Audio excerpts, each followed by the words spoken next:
You're listening to the Courtyard Clubcall by the Bergara War, part of the Talksport fan network, by county fans, for county fans. Hello, everybody, and welcome to yet another episode of the Courtyard Clubcall, brought to you by the Bergara War team. I am Jimmy Harmer, and we're on episode 45 of the season, and there's going to be more because, yes, we are in the playoffs. We knew it anyway, and Wrexham have confirmed it. Bloody hate Wrexham. Anyway, we're going to be talking about that Lincoln victory, the amazing comeback. To do that, I'm joined by my regular sidekick in Dan Culverwell. Hi, Dan. Good evening. It's a long season, and it's sort of like feeling a little bit long today. But yeah, we got through it, and we hopefully get a little bit more energy to get into that playoffs. Well, I'm joined by Steve as well, so I'm hoping Steve's going to have a bit more positivity than Dan. Come on, Steve. We're in the playoffs. Yeah, absolutely. I'm fully positive. Cannot wait. Yeah, I mean, let's face it. It means that we've got 2, I think 3 more games left of the season. And let's face it, nobody wants the season to finish, do they? Because we're playing so bloody well. Well, I've definitely got 3 because we've got to still play Wickham, haven't we? Good point. I was thinking playoffs already. So thank you for that, Steve. I will be at Wickham, and I believe Dave Whitehead, if you're listening, you made a frantic purchase of 2 tickets just after the game, only for Wrexham to spoil your thoughts on a promotion party next Saturday. So I'm not sure if you're still going, but yeah, unlucky, mate. That's all I'll say. So yeah, we'll be talking about like the Lincoln game, and should we just get straight into it? I mean, let's talk about the lineup. It was a couple of changes. So Benno came in, Noyle came back as well. And quite surprisingly for me, I don't know about you, Steve, but Tanto and FEVs dropping to the bench. Is that something that you would have expected? Nah, I didn't get it at all. I was very surprised. I kind of thought he might throw Benno in, but I kind of couldn't see Tanto being dropped, and I couldn't see FEVs being dropped as well. So I got 8 out of 11 on FanHub, so it was not a good day at the office for me. It took me by surprise. Yeah. Definitely, it was no. Like I say, it was nice to see Anderson start, and I thought he actually started quite well actually in that game. So, Ethan Pye coming back in. Was it a back 3? Was it a back 4 at times? Not quite sure, but yeah, it was. Like I say, that first half there was players that didn't deserve the start when players like FEVs and Tanto obviously showed that they deserved the shirt more than some players that actually started the game. I actually wondered, I mean, the way that they ended up setting up, they were pressing high and hard in that first half. And I wonder whether that's their tactics. And maybe Dave thought, okay, we'll take some of the sting out of them by putting Benno up front and then release Tanto and FEVs in the second half, maybe when they were tiring. I'm not a Lincoln fan. I don't know how they play, but it did seem to me that they were absolutely... Well, they came right out those blocks, didn't they? And they hit us, didn't they? 2 goals in the first half. And I didn't see where we were going to respond from. What about you, Steve? Oh, I can see your cat in the background. Yeah, experience for the first time. Yeah. You like to go on video conferences, so okay. Yeah. No, I don't know. I actually thought we played reasonably well first half, to be honest. But they caught us on the break twice with those 2 goals, and there was from where we were sat in the main stand, everybody thought they were offside. But I know we'll come to the goals in a bit, but they clearly were not offside. But I don't know. We played well, but you just, like you say, you couldn't see where we're going to score a goal. It was like it was not a bad performance, but it was like, how are we going to score a goal? But that all changed second half, didn't it?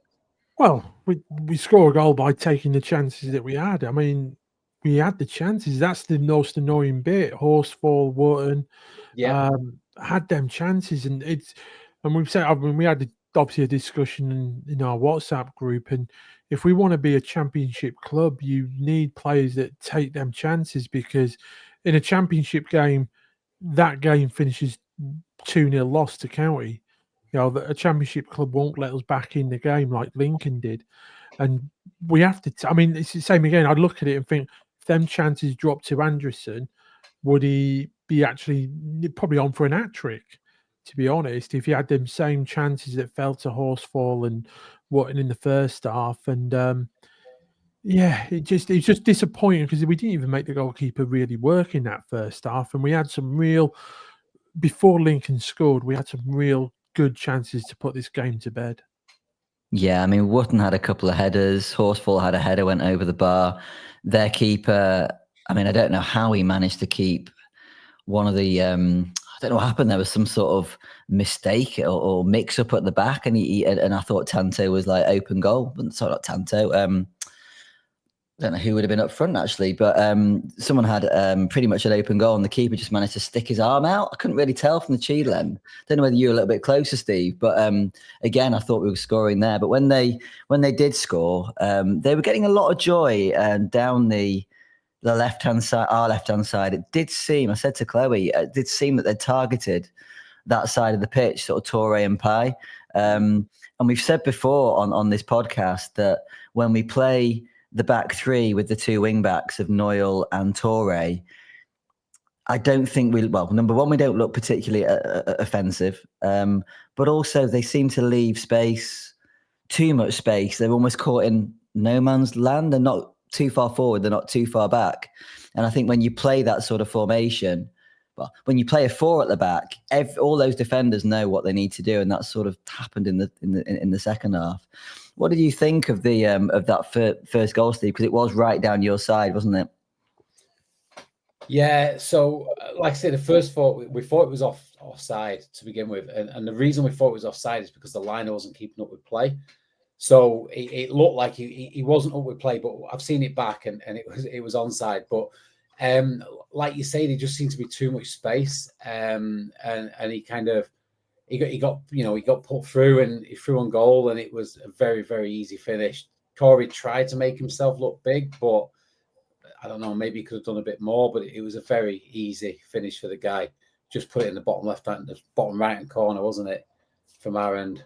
Yeah. Well, he went near post, didn't he? So, I mean, Corey was probably expecting the shot across him. 8 times out of 10, I think that's what a striker does. Puts it across the goalkeeper, so he hedged his bets a little bit, and that left a little chink, I think. But he hit. Let's face it, he hit the ball very well, and certainly no blame from me when it comes to whether Corey should have come out or not. I think the striker was always under control of that ball. Oh, definitely not Corey's fault. Like I say, I don't know if he could have done better or not. I'm not sure, but the goal came from a defensive mistake, didn't it? It came from them letting him through, so it wasn't Corey's fault.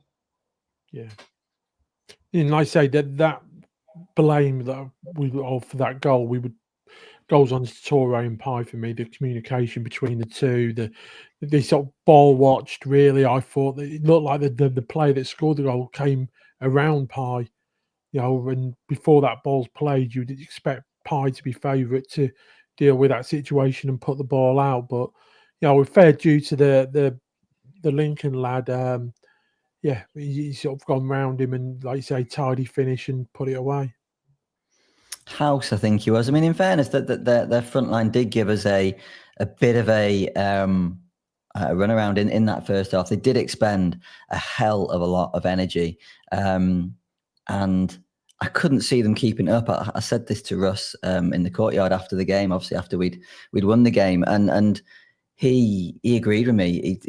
He said to Dan that the amount of energy that they expended in that first half, it was almost like Leyton Orient, but with Leyton Orient, they got their 2 goals, and then they scored quite early on in the second half from memory to make it 3. Whereas we scored very early on in the second half, which is obviously going to put a bit of doubt into their minds. So let's talk about the second goal that they scored, because it was similar sort of goal, similar ball forward. I mean, it was a lump forward, to be fair.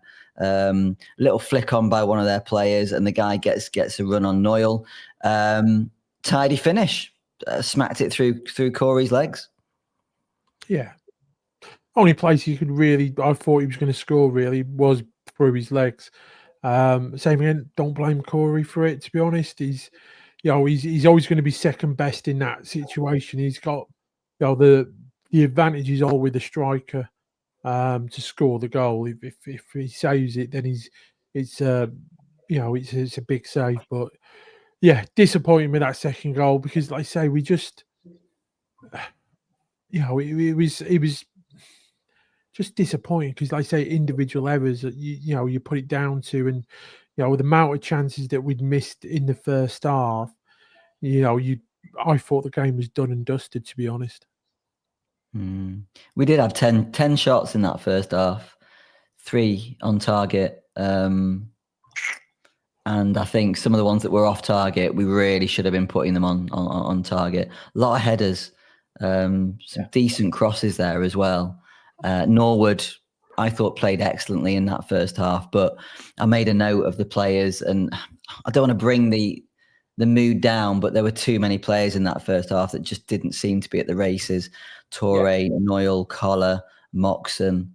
I thought Benno played well first half. Wootton wasn't at the races either. And as you said, Dan, if we have got designs to be a championship club, we can't be missing chances like we did in that first half. So halftime comes. Dan, you called it on our group, three halftime subs. Yeah, I'd say me. And as soon as halftime whistle went, I thought there's going to be a reaction here. You fly on the wall in that changing room, it would have been blue, to be honest. And I thought he would make 3 substitutions at least. He likes to make 3 substitutions, I think, because the impact. If he could get away with it, I think he'd probably make 5 substitutions. In all fairness, but obviously he needs to keep a couple of cards in his back pocket as the game goes on. But yeah, I was surprised. I thought Torre might get hooked off. I was surprised that Anderson got hooked off instead of Wootton. I wasn't impressed with Wootton's work rate, or the ball just wasn't sticking with him, and he just looked leggy for me. He looked like he needed a rest more than anything else. So yeah, to see Anderson come off, and obviously Horsfall is obviously the big surprise. I think obviously he took Horsfall off, gone back to a back 4. Was it a tactical switch, or was Horsfall still carrying a bit of a niggle? We don't know. But you could tell that the tempo of moving the ball in the back 4 opposed to a back 3 was a lot quicker, with Pye and Hills in the centre. Yeah, spot on. I think it was all about tempo. Is that the second time in 2 or 3 games? Well, it couldn't have been the last game that Horsfall came off, but I'm sure he came off at half time. Was it Peterborough? Yeah. And we did look again, as you said, Dan, we looked better second half against Peterborough when we had Hills and Pye as the central defensive partnership. Okay, so yeah, the subs were actually, so Rydell came on, Laffy came on, and Fevrier came on. The players who came off were Horsfall, Torre, and Anderson. And let's face it, 1-2 minutes into the game, Fevrier does what Fevrier does, and I love him to bits. I mean, Russ mentioned on the Wednesday pod that we'd been fortunate enough to go to the training ground at Carrington, and Steve, you were there with me as well. What a fantastic morning that was. And we got a chance to speak to the players, and I had a nice chat with Jayden Fevrier, and he's such a nice guy. He's so smiley. He's just a really nice person. He's the sort of person that I just sort of think, I'd like to be your friend. Obviously, I'm a 46-year-old man, so I could be his dad, so I'm not going to be his friend. But I just thought, yeah, you're a really, really nice guy. And his glasses are just so cool as well. Like, if you don't know, Jayden Fevrier wears cool glasses. So fair play to him. And yeah, within a minute, get back to the football. Within a minute, he'd scored, hadn't he? Cracking run, cracking goal, left foot. It's what he does. Yeah, bit of a deflection though, wasn't there? Oh, who cares about the deflection? They all count. But it was crucial though, wasn't it? It was crucial because, I mean, we're 2-0 down at half time, and you felt we could get back in it, but we had to score early. That's what I was thinking. And I didn't expect us to score that early. I thought we might go 30 minutes maybe before getting a goal. To get one in, I think it was the 46th minute or 47th minute. It was absolutely crucial, and that was it then. From that moment on, it was just relentless. Yeah, definitely. And everything from that second half, tempo, intense. It was just, what Dave Challoner's side was all about, in that second half. And yeah, it was brilliant. Like I say, it took a little bit of deflection, FEV's goal, but if you don't, have a shot, then he doesn't, it's not going to get the deflection. So, brilliant that he's brave enough to drive into that area and have a shot. And yeah, it just set the set us up for a barnstorming second half, didn't it?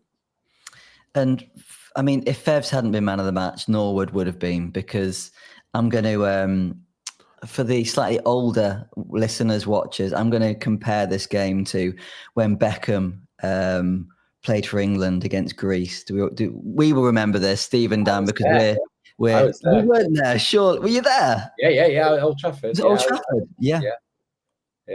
Take us through it then. Why do I think that I can compare Norwood to Beckham in that game? I've no idea, mate, to be honest. Okay. That game was just like that free kick in the last minute. So. No. Okay. I will tell you, because Beckham just ran the show in that game. Yeah, he scored the free kick. Okay, Norwood didn't score the free kick, but Norwood was absolutely instrumental. He was getting the ball off the defenders. He actually was he had the most tackles in that game. I've got some stats from a new website called thecountyhub.com.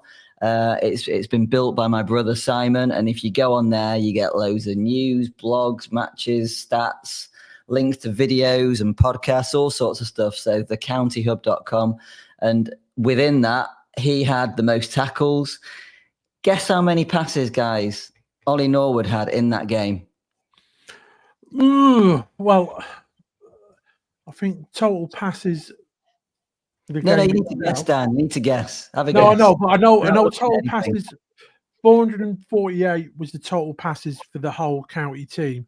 I reckon he's had 20% of them, nearly 100 passes.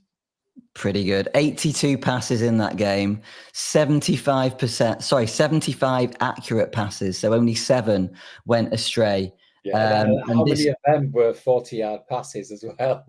Exactly, 40-yard diags right onto Fevrier's chest, foot, whatever. It was an absolute stunning display by Ollie Norwood, and he's the sort of player that when we get to Wembley, he is going to love the size of that pitch, isn't he?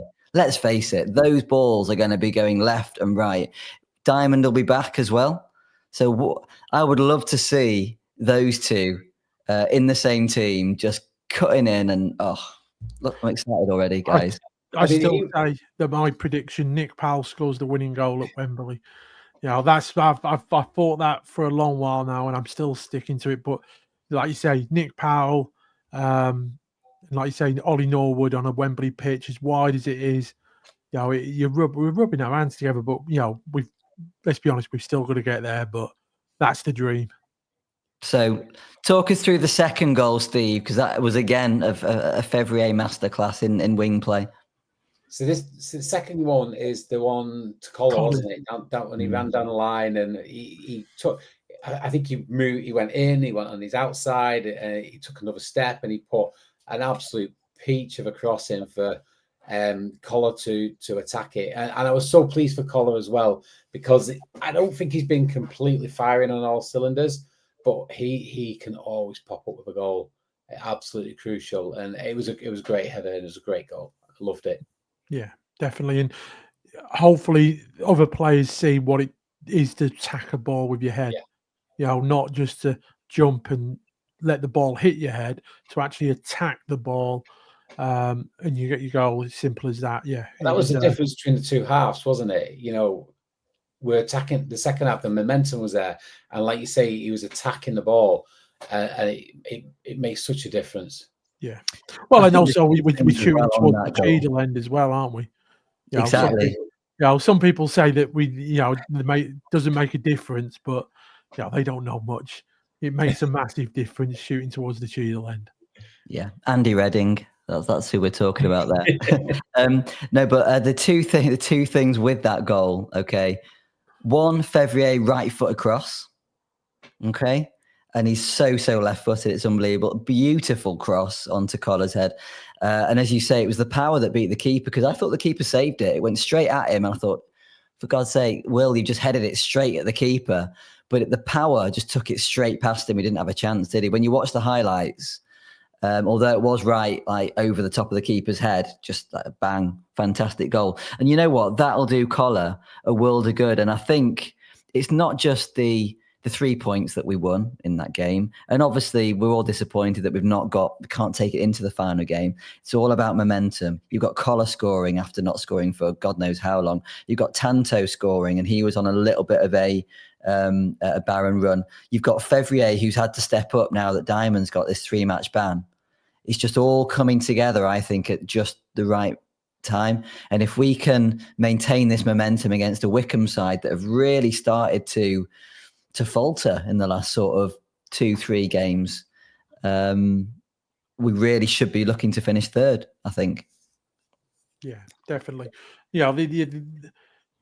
Forget the second spot. It was a dream, but finishing high as possible in the league that we can do. It's there. It's in our hands. I don't think he's going to rest players. I think he's going to go for it. It's exciting. I'll be there. I know you're going to be there, Jimmy. I'm excited for next week. Steve, are you going to Wickham?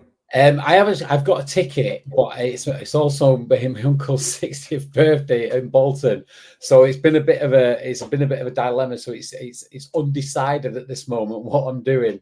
I'm trying to work out if I can get there and back in time to kind of catch the last part of his birthday party. So we'll see. It's to be continued. Mm-hmm. Yeah. Before we get on to the third goal, and before we escape from the end of the first half, what do we think about the booing at half time? There are a few boos around me. I've got views on this because I heard that from the main stand there was a lot of boos, right? And I've seen Sam Burns tweet, and I've heard it in Dave Challin's interview afterwards. The boos were not to the players; it was to the officials because of the belief that both goals were offside. And there was other things they missed as well. So from the main stand, I can't talk for the rest of the ground, but from the main stand, there was no booing of the players. It was the officials. And that's what the booing was targeted at. And I saw Sam Burns tweet, and I replied to him. And then I heard Dave mention it in his interview. And I was like, unless it was different in different parts of the ground, it definitely wasn't targeted at the players.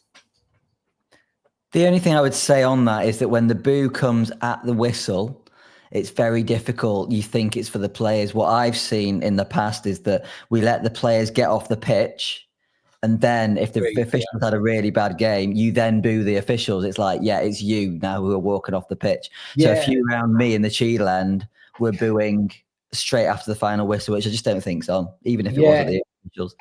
I agree with you, and I know what you're saying there, but from the main stand, it was the liner who was next to the main stand that they were booing. So I'm not a booer anyway, so it would never be me who did that. But interesting one. Interesting. Yeah, considering the month we had, I mean, April has been a fantastic month. We played 6 games, won 5, drawn 1, lost 0, 16 points. That's the most points we've had in a EFL season, I think, since we've been back into the EFL. It's been fantastic. 2.67 points per game in April, which is, like you say, more than promotion form. This championship winning form, in all fairness.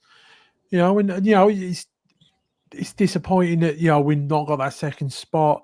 Obviously, the month that's let us down really is the December, where we lost 3 games in a month, and that's the only month actually where if we've lost, we've only lost usually 1 game in a month. Obviously, April has been no losses. August at the beginning of the season, no losses, played 3, drawn 1, and we've lost 1 game in every month apart from December, where we lost 3, and that's obviously what has probably killed us getting that second spot. But April has been such a fantastic month, and everything. Yes, we've learned a lot of resilience. We've had games. Was it the last 3-4 games now? We've conceded the first goal, but we find a way. We don't need to chuck our toys out the pram. The difference for me in the playoffs is the Dave Challoner effect. Not how the players are all much the same, I think, from all the clubs in the division in the playoffs, but we have Dave Challoner, and that will be the difference between us getting to Wembley and not. I think the depth of our squad and what we can do coming off the bench is going to be the difference in the playoffs. We've got some explosive players on that bench. I agree. I think we've been a bit threadbare as well in April, so that makes April even better. We're playing Moxon, who's probably not quite at the races yet. I think he will be. You've got Collar, who's not 100%, and Norwood's kind of a bit isolated there and running the show and doing great. So to get the results we've got in April, with the fact we've got so many players out and we're managing minutes every game as well, we're bringing players back and having to manage minutes. Jay Mingy comes in for 30 minutes in his first game, 45 minutes in his second game. Got Kyle Norwood come back yesterday, and we're having to swap and force changes because players are coming back from injury. But the positive news is, and we were both at Carrington, Jimmy, every person we spoke to, every player, they're all back for the playoffs. It's going to be a full squad, and that's frightening. Yeah, but let's just caveat that, and Dave has said this in the past, that suddenly the playoffs loom and everybody's fit because nobody wants to miss out. So he has to make the decision on whether they are fit or whether they're just like saying I'm fit because they don't want to miss out on a game. They've got the vests on. They know whether they're fit or not. Exactly. I mean, there's nowhere to hide when it comes to technology. And just going back to Moxon, I feel really sorry for him actually, because I don't think he'd be near he wouldn't be anywhere near the starting 11 if we had Camps and Bate fit, and he's been thrown in. He's had virtually no game time at Portsmouth. We know that players take ages to sort of get into the way that Dave wants us to play anyway, and he's just looking a little bit lost in that team. He's trying too hard. Everything that he's trying to do isn't really working. He's looking a yard off the pace. And again, a few people around me. And in fairness, every now and then I'll shout something as well. I'm not proud of it, but I will be like, oh, Moxon. But I do feel sorry for him. I don't know. He's doing the job though. It might not be working perfectly, but he's in there. He's giving it his all. And without him in that team would be really short. So, give him a pre-season. He'll be fine next season. Spot on, Steve. Dave Challoner mentioned in his interview with BBC Radio Manchester after the game, I think there's a behind closed doors game on Tuesday for players that need that sort of extra game time to get themselves fit for the playoffs. So that'll be quite interesting to see which players actually roll out for that game. Yeah, good point. And in all this chatter, we've forgotten to talk about the third goal. And again, it was another Fevrier right foot cross. It's one of them goals where I think Tanto was just happy to just get something on it because he looked like he got his feet all completely wrong and was about to fall over. And it didn't need smashing in. It didn't need anything apart from just a gentle put, did it? And sort of sweeping it into the net, and he managed to get that. That's all that mattered. The marking was atrocious, though, wasn't it? On Tanto, unbelievable marking. It was terrible. Yeah, I'm just glad that he got the putter out, Dan, and not the pitching wedge, because it's very easy when the ball's behind you like that to get your foot under it, and you can just see it like dinking over the bar. That would not have been good. Yeah, I think he was sort of leaning back a little bit. He was completely off balance when he hit it. And like you say, we've seen players put them high and wide and over, and because he's leaning back and got under his foot and something silly. But yeah, in all fairness to Tanto, he's just needed to get the correct connection to the ball, and and the pace on the ball did all the work for him. He just had to direct it. What a pass! It was amazing. Yeah. And in fairness, Wootton was right behind Tanto as well. I mean, two of them could have scored that. So so 3-2. They hit the post, didn't they? 88th minute, I think, or very close. Yeah, Wotton, obviously before that, Wotton had that header, didn't he, that everyone thought that was in and bounced straight back. Yeah. Did it Which cross the line or not? No, it didn't cross the line. No. But yeah, the same again. It's just a weird game. If we took our chances in the first half, we could have really won that game, sort of 6-0, or 6-2, should we say? So yeah, it was plenty of chances, but we bang this drum, or I do every week, that we don't convert the chances that we have. 22 shots we had, 8 on target in the end, but 22 shots, and really we should be scoring a lot more goals. Yeah, I think I looked at the XG. I think it was the start of the second half or the end of the first half, and I think we were something like 0.86 and they were 0.4 something like that, and they were 2-0 up. It was like, yeah. Well, you don't want to look at Wrexham's XG when they were 2-0 up. I think they'd had 3 shots, 2 on target, 2 goals.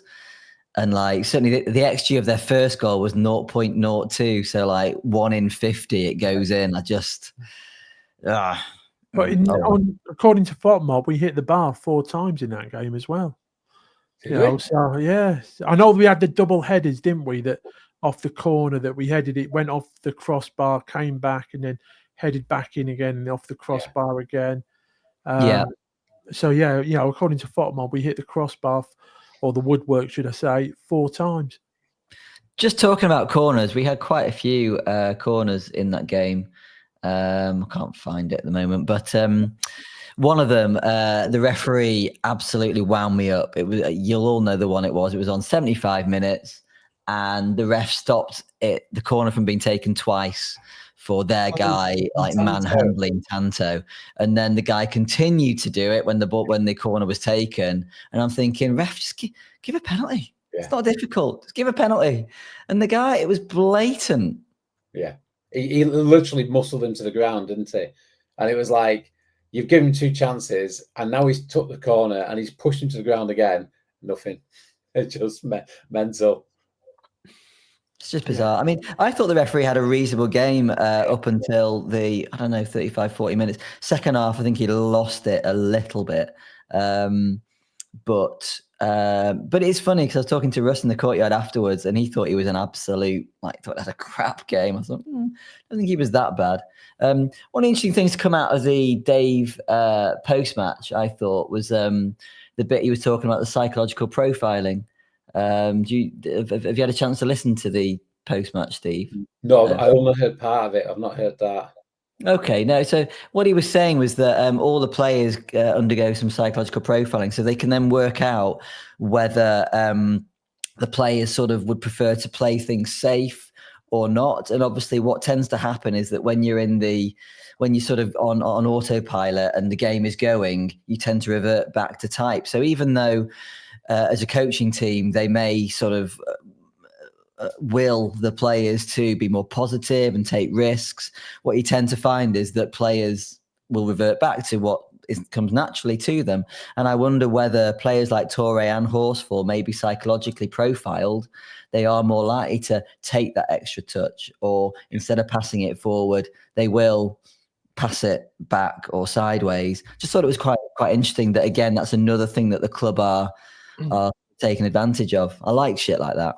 Yeah, me too. Like risk avoidance, wasn't it? The players that won't take that risk, like you say, play it safe because they're worried that the safe option, they don't lose the ball, they don't get the grief, the hassle, where obviously if you take a risk, there is a risk that you might lose it, but obviously there is that risk that you might create something and be. And we've seen it before with Dave Chandler, the players that don't turn on the ball, that and be positive with the ball, and it goes against his mantra a little bit. So yeah, I think there's a few players in that squad that don't do that enough, and so they're playing for their futures basically. There's a prime example actually in the second half. Norwood had got the ball off of the central defence, and he managed to play a beautiful 15-20 yard pass into Moxon, who was absolutely free in the centre because we'd beaten their press. and Moxon just he just knocked it back to one of the central defenders. You're thinking, oh gosh, if you just turn on that, you're into the midfield and you're causing them problems. But again, it's confidence as well, isn't it? It's that feeling of, I'm going to have a look up and I'm going to turn right. Okay, I'm fine now. Rather than maybe if you're lacking a little bit of confidence, you're maybe not going to do that. But that's why we rate Lewis Bates so highly, because when he gets the ball, he's always looking to do the half turn, isn't he? He's always looking to, if he receives it facing his own goal, within 2 touches, he's facing the opposition goal and looking to attack and move forward. So yeah, that's why I say Lewis Bates. That's what, when Lewis Bates is playing well, he's playing because he's getting the ball on the half turn all the time and driving us up the pitch. Yeah, and if we can get Bate and Camps, looks like they are going to be back for the playoffs. We only need 45 minutes from each of them, because you can play Norwood for the full 90 and have half of each of those, and that will really strengthen our midfield. Yeah. Cool. Okay. So yeah, that's pretty much the game done. Looking forward to Wickham, obviously. How important do you think it is, Steve, for us to maintain this momentum? I know what people say about maintaining momentum and all that, and I'll give you kind of 2 ways of looking at it. What's most important for me now is getting the players ready for the playoffs. So I'm not too fussed about the result of this next game. I just want everybody match fit for the first game of the playoffs. Plus, we never lose 2 games on the trot. So if we do lose to Wickham, that puts us in a good place for the first playoff game. So I know momentum's important, but I think with the squad we've got and the number of injuries and the number of players coming back, the prime thing for me is get that squad ready for the first playoff game. I don't really care where we finish. I'd like to finish 3rd or 4th purely so we go to the long distance away game on the Saturday. That's the only reason. I want them at home on the Tuesday game. So I'd like the away game being the Saturday, but that's the only reason I want to finish 3rd or 4th. I don't really care after that. To be the best, you've got to beat the best. That's my motto. So put anything in front of us, we're good enough to beat them. Fingers crossed we will do. Yeah, definitely. Any team to avoid in the playoffs? Nah, they're all decent, aren't they? Wickham on the day, we know they gave us a hammering at home. I don't think they're the same team that they were that day. Charlton looked very, very good, but when they played us at our place, I didn't think they looked that special. But they've been on a hell of a run, and Wrexham, not the stuff out yesterday. Yeah, they didn't look special against Wrexham, I must admit. I thought Wrexham only had to do the minimum to actually beat them. It was a bit disappointing, actually, I thought, with the performance Charlton put in. But yeah, you're right. I don't fit over. Same here, the Dave Challoner effect. Over 2 legs, Dave Challoner, I think, has got the beating of most teams, to be honest, over 2 legs. And even if we lose the first leg 2-0, I still think we're in it with what Dave can do. Well, you've seen what he can do losing the first half of a game 2-0. Yeah. So if he's got another 90 minutes, Yeah. Spot on. Agree with all that. The interesting thing with Leyton Orient actually is whilst they've won 23, they've lost 16. They've only drawn 6 games all season, which is quite a strange statistic based upon like all the other teams in and around them. So we've drawn 12 this season, for example. So they either win or lose, and they've had quite an easy run over the last 5 games. To be fair, I've not actually looked. Has there been some easy games? So I mean, they've just beaten. Well, they beat Wickham 1-0, obviously in the last round of games, but they beat Cambridge United 2-1. Not a great team. Barnsley 4-3. Not a great team. Crawley 3-1. Not a great team. Mansfield on a shitty run anyway, 3-2. So Leyton Orient are get-attable, although I would like Reading just to sneak into that final sort of spot. I don't think Reading are all that, and I think Dave's got their he's got their number. Yeah. So still, like you say, what you wanted, in all fairness, is to go down to the last game of the season and County still have something to play for, which we still have, the playoff places where we finish. But, like I say, that you look at all the divisions, there'll be some crowd, even the Championship going down and stuff. There's a lot of sort of real good action on that last weekend of the fixtures, and it's going to be an exciting one. I think a lot of people will be looking at their phones at Wickham to see what's going on in all the, not just our division, like I say, in League Two and the Championship. And like I say, even if you're going down into the National League and the National League North and the National League South, there's some, I think it's one of the best football ended seasons we've had in many, many times, to be honest. The only disappointment out of all the divisions is the Premier League. That one's all sewn up, and we all know who's getting up and down and that one. But the rest of the divisions, I think, it's exciting times. And do you know what, though? I agree with everything you're saying there, particularly about, this has been a hell of a season for Stockport. And we're in the mix, up until yesterday, there was an outside chance of automatics. We're in a good position for the playoffs, we're likely to finish, third, fourth, or fifth. But I've not felt any pressure yet. Yeah. It's not like other seasons where you're going into games and think, got to win this, got to win this. Yeah. We're just going out playing and beating teams. It's been quite relaxing, weirdly. I don't know if you'd agree. Yeah, definitely. It's not been, like I say, getting out of the National League, getting back to a Football League club it's so important for so many things for the future of the club and building the club. If we stay in League One for another season, it's not the end of the world. And like you say, to be at this point, in this juncture, and like I say, we've gone, apart from December, we've only lost one league game every month. It's amazing, and it is, a lot of people obviously get credit for other things and situations, but for me, Dave Challoner has to be in the top 3 EFL managers of all the EFL divisions for me this season. Never mind League One, but Yet he's been passed up for the EFL League One award, referee award, manager award, which is crazy when you consider that the Birmingham manager's in there. Obviously, I think Phil Parkinson's in there as well, isn't he? I think. Yeah, the Orient manager got in, didn't he? Yeah. But like I say, he's done a fantastic job, and like you say, it's just been in a season where we really enjoyed it. We've gone to places again, that Huddersfield and Bolton and stuff like that, and we've took really good numbers to all the games that we've been to this season. And like I say, even if it all falls apart now in the last few games, and May's an absolute awful month for us, it's still a really good season for me. Yeah, particularly as the season was over when we lost Louis Barry, according to every other team in our league. So not bad, seeing as the season ended in December. Yeah, definitely. Spot on, Steve. Cool. Okay, well, let's wrap it up there, guys. So we'll be back again after the Wickham game, and look forward to the playoffs and whoever we get to play there. Cheers for joining us, guys. Cheers, guys. See ya. Bye.